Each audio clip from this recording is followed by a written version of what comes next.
rekan-rekan, para pegiat dan pecinta koperasi yang saya cintai dan saya banggakan. Selamat berjumpa kembali. Kali ini kami akan menyampaikan paparan tentang memahami penerapan prinsip-prinsip standar akuntansi keuangan entitas privat atau SAKEP dalam praktek pembuatan laporan keuangan koperasi. Paparan ini merupakan paparan bagian pertama. Semoga bermanfaat. Salam koperasi. Rekan-rekan sekalian, pada bagian pertama ini akan disampaikan pemahaman dan penyesuaian prinsip-prinsip SAKEP pada akuntansi laporan keuangan koperasi. Dasar penggunaan standar akuntansi keuangan entitas privat atau SAKEP pada akuntansi koperasi dalam rangka pembuatan laporan keuangan koperasi pada saat ini berdasarkan kepada Peraturan Menteri Koperasi Nomor 2 Tahun 2024 tentang kebijakan akuntansi koperasi. Selanjutnya, saya akan sampaikan pernyataan deskripsi entitas privat sebagaimana ada dalam bab 1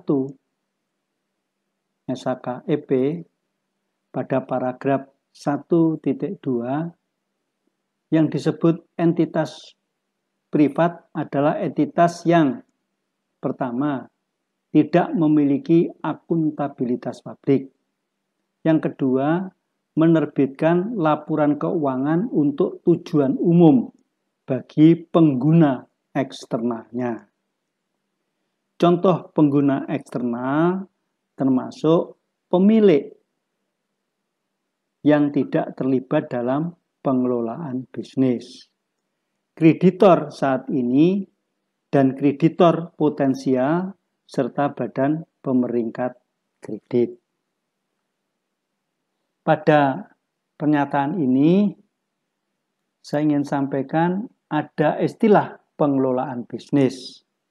Istilah ini perlu kita pahami ketika nanti kita akan menerapkan prinsip-prinsip SAKEP dalam pembuatan laporan keuangan koperasi. Selanjutnya juga akan kami sampaikan pernyataan tentang karakteristik kualitatif informasi dalam laporan keuangan sebagaimana ada dalam bab 2 SAKEP.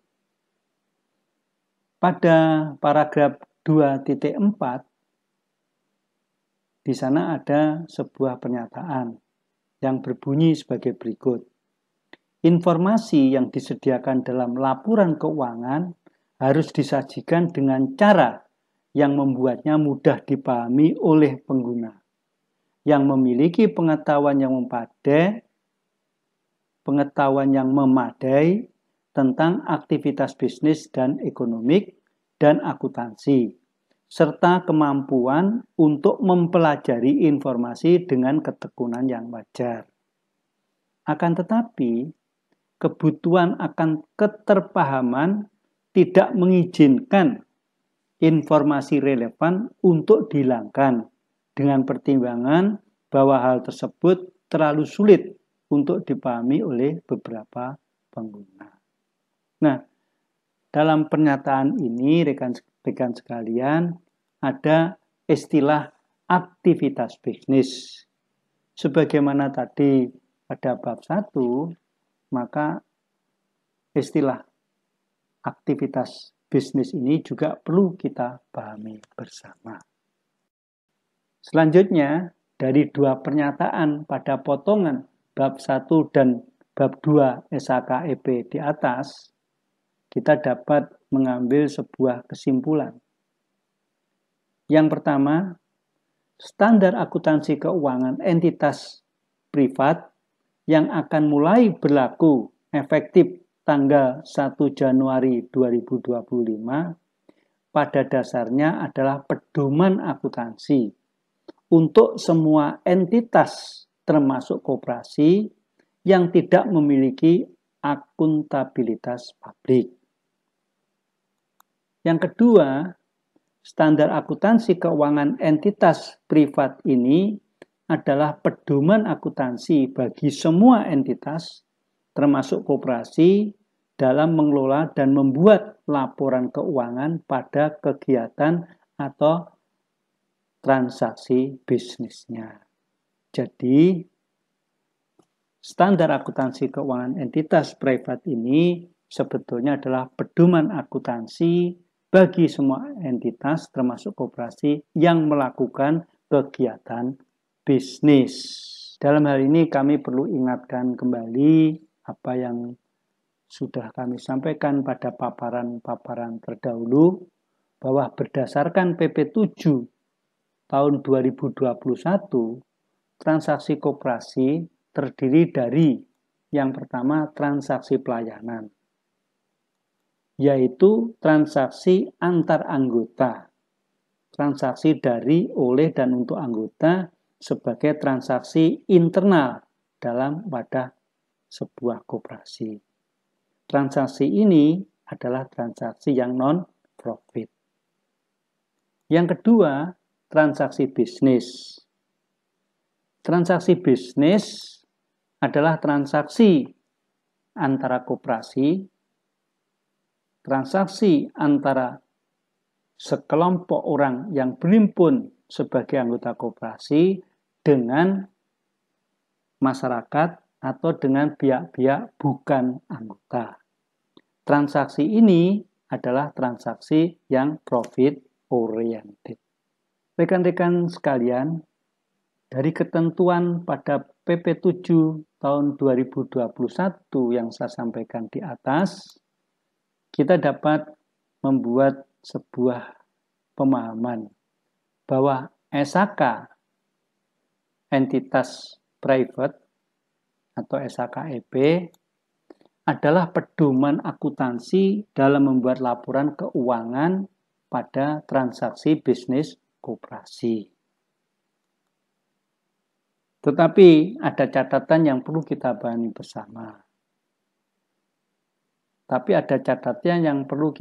bersama. Bahwa SHKEP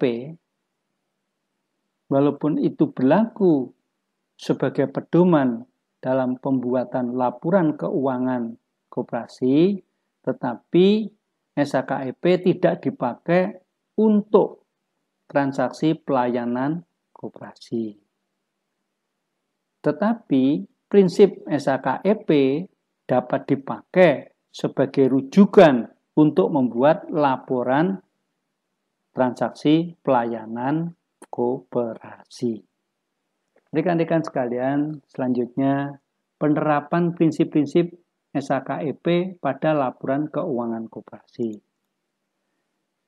Penerapan prinsip SHKEP pada laporan keuangan koperasi itu yang pertama memenuhi ketentuan yang diatur dalam Permenkop nomor 2 tahun 2024 tentang kebijakan akuntansi koperasi. Yang kedua, prinsip-prinsip SHKEP ini menjadi rujukan untuk pembuatan laporan keuangan koperasi yang pertama pada koperasi yang tidak memiliki akuntabilitas publik. Yang kedua pada koperasi yang menerbitkan laporan untuk tujuan umum bagi pengguna eksternalnya. Nah, dalam hal ini saya sampaikan lagi sebuah catatan. Yang pertama, bahwa prinsip-prinsip SHKEP diterapkan pada laporan keuangan dari transaksi bisnis koperasi. Yang kedua, prinsip-prinsip SHKEP tidak diterapkan pada laporan keuangan transaksi pelayanan koperasi. Tetapi sekali lagi, prinsip-prinsip SHKEP dapat dijadikan rujukan dalam pembuatan laporan keuangan transaksi pelayanan koperasi. Dalam hal ini perlu kita pahami juga batasan koperasi yang menggunakan SHKEP sebagaimana kami sampaikan di atas. Koperasi yang menggunakan SHKEP adalah koperasi yang tidak memiliki akuntabilitas publik. Tidak memiliki akuntabilitas publik, pengertiannya yaitu koperasi yang tidak memperdagangkan instrumen hutang atau modal sendirinya di pasar publik atau pasar modal. Dalam bahasa sehari-hari, koperasi yang tidak menjual saham untuk menghimpun modal di pasar modal. Yang kedua, koperasi yang tidak bertindak sebagai lembaga fidusia. Lembaga fidusia adalah lembaga yang sesuai dengan ketentuan perundang-undangan dapat menahan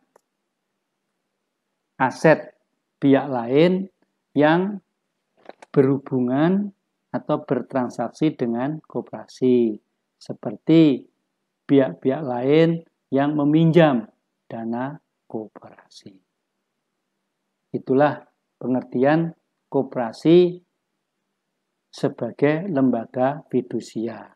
Nah, dalam menggunakan SHKEP, maka yang dapat menggunakan SHKEP adalah koperasi yang tidak bertindak sebagai lembaga fidusia. Yang kedua, batasan koperasi yang menggunakan SHKEP adalah koperasi yang menerbitkan laporan keuangan untuk tujuan umum bagi pengguna eksternalnya. Sebagaimana kita pahami bersama bahwa koperasi membuat laporan keuangan selain untuk anggotanya juga untuk instansi perpajakan, instansi dinas koperasi, dan instansi-instansi yang berkompeten lainnya. Jadi, koperasi yang menerbitkan laporan keuangan untuk tujuan umum pengguna eksternalnya adalah koperasi yang menggunakan prinsip-prinsip standar akuntansi keuangan entitas privat.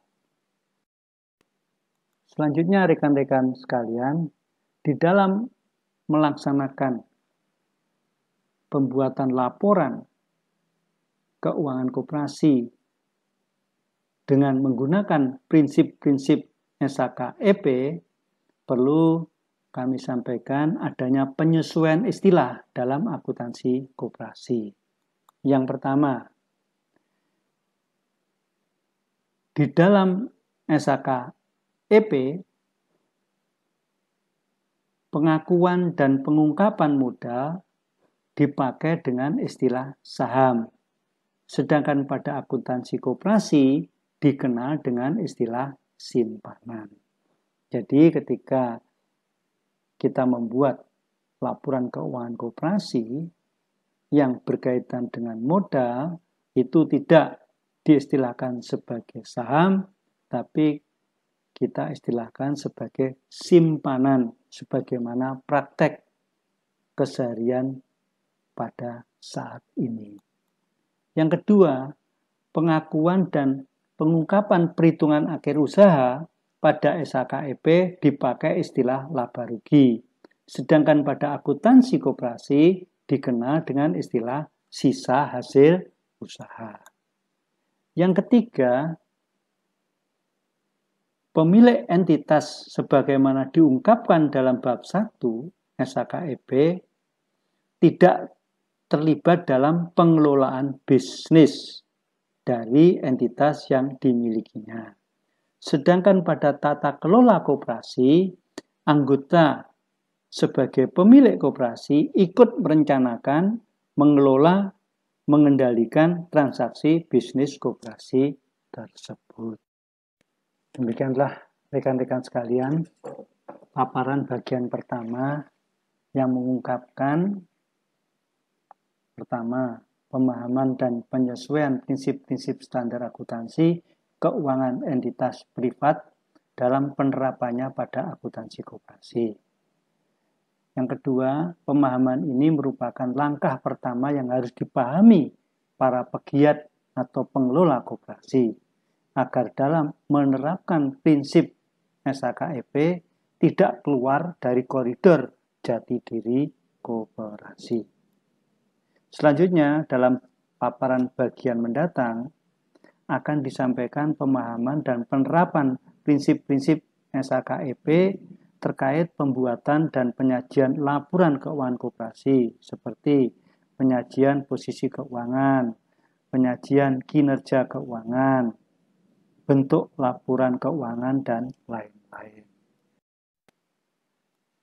Rekan-rekan sekalian, selanjutnya apabila ada masukan untuk menyempurnakan dan memperbaiki paparan sederhana yang disampaikan di atas, disilahkan menulis dalam kolom komentar dan akan diterima dengan lapang dada.